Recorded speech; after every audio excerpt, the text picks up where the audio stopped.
viral content failures. The essence of viral marketing is content. In other words, you have to get viral content so you can pull a lot of traffic from many different places on the internet and convert that traffic into cash. So far, so good, right? Well, the problem is, it's too easy to fail creating viral content. It really is. Too many marketers have a mindset that if they build it, they will come. I'm sorry, but publishing hot, awesome, and creative content on your blog is not going to cut it. Publishing great content is not enough to make it go viral. It's very expensive to create original content. You probably already know that firsthand. Maybe you tried hiring somebody to write this content for you. Maybe you tried writing it yourself. Regardless of how you tried to do it, the lesson is still the same. It's expensive. Either you pay in the form of money or you pay in the form of time. Viral success all boils down to the right eyeballs. In other words, you need to get niche viewers. The secret to viral marketing is not massive amounts of views. It is neither a tremendously mind-boggling amount of traffic.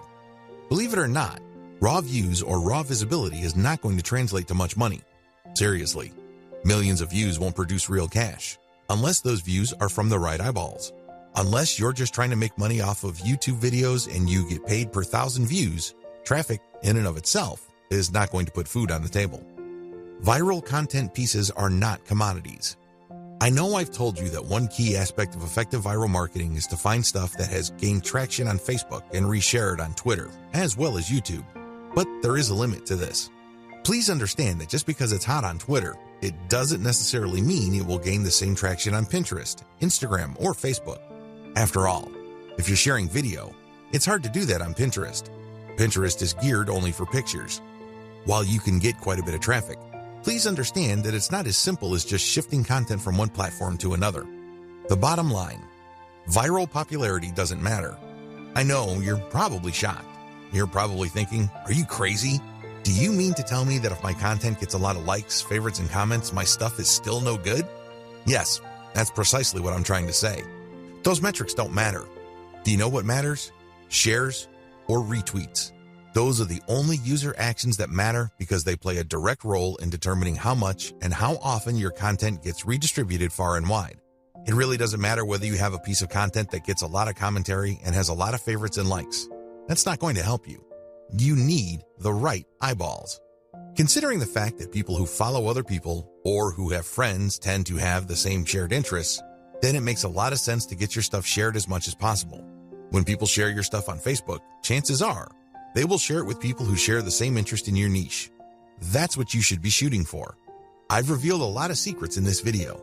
Please understand that it's not about the content. Instead, it's about the right eyeballs. You can't treat viral content like some sort of commodity. Also, the vast majority of social signals don't really matter when it comes to viral marketing. In video 2, I'm going to shock you even more with another eye-opening revelation. Shocking fact, viral content is everywhere. Believe it or not, there is tons of stuff going viral on Facebook and Twitter every single day. In fact, according to a fairly recent estimate, over 2 million new pieces of content get published every day. You best believe that a significant percentage of that goes viral on social media and on the internet in general. Content goes viral all the time. There are lots of reasons for this. First, the content has some sort of emotional feel. Maybe it's funny, maybe it's shocking, maybe it angers people. Whatever the case may be, people get so worked up that they can't help but share that piece of content. Another reason is just raw cuteness. If you keep seeing videos of cute kittens, this is the cute factor at play. This is pretty self-explanatory. This can apply to infants, animals, or older people doing interesting stuff. As long as something or someone is doing something cute, you can bet there's a high chance that piece of content will get shared a lot. Another common reason for virality is shock factor. People are just shocked or stunned by what's going on in the video. Maybe it involves some sort of crime. Maybe it involves something scandalous, disgraceful, or shameful. People like to see something new. People like to get thrown off from time to time. It's kind of like explaining the appeal of a train wreck. You know you shouldn't watch those, but people do it anyway. Another reason why content goes viral is the raw shock factor of newness. For example, if there is some sort of scientific discovery that really blows people's minds, don't be surprised if it goes viral. Finally, content can go viral if it tells you something that you don't already know. Maybe you already know the content, but it resends the content in a very interesting and engaging way. This type of content is like some sort of brain candy. These are the types of content that go viral every single day. There's really no specific niche preference. You can be watching a viral video on an otherwise boring subject like furniture, but there's something about the video that just catches your attention. You can't help but share it with your friends. Psychological basis of content virality. Let's get one thing clear. When you're sharing stuff with your personal network, you're putting yourself out there. You're stepping out on a limb. It can blow up in your face. If you share content that a lot of people find objectionable, you may lose credibility. Still, people share content on their Facebook timelines and Twitter feeds all the time. Why do they do it? What do they get out of it? What are the psychological factors at play? Well, first of all, people like to share content because they want to be perceived as hip. They want to be seen as cool or as people who know what's up with the internet. They want to be the first to share something interesting that is quickly becoming viral on the internet. There's a tremendous emotional reward associated with being the first to share interesting material. Another reason is just to simply enjoy and exercise one's personal influence.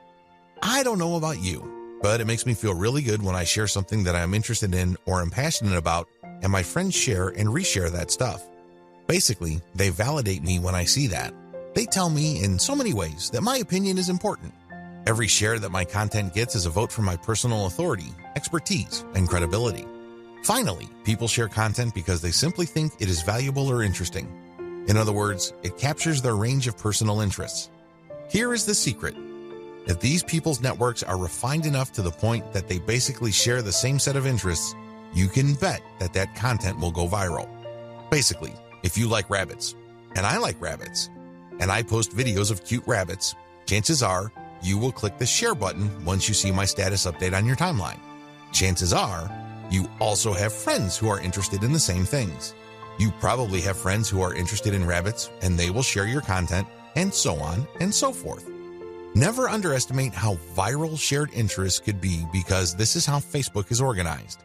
When you add people to your friend network, chances are they're from the same background as you. They have the same experiences. You went to the same school, and you may have a wide range of shared interests. It is these overlapping shared interests that help fuel virality. So what is the real truth about viral content marketing? There are 3 things that you need to wrap your mind around. Do this, and you will do well with viral marketing. Screw this up, and you will continue to mess up long into the future. You will continue to struggle. First, you don't have to come up with something new.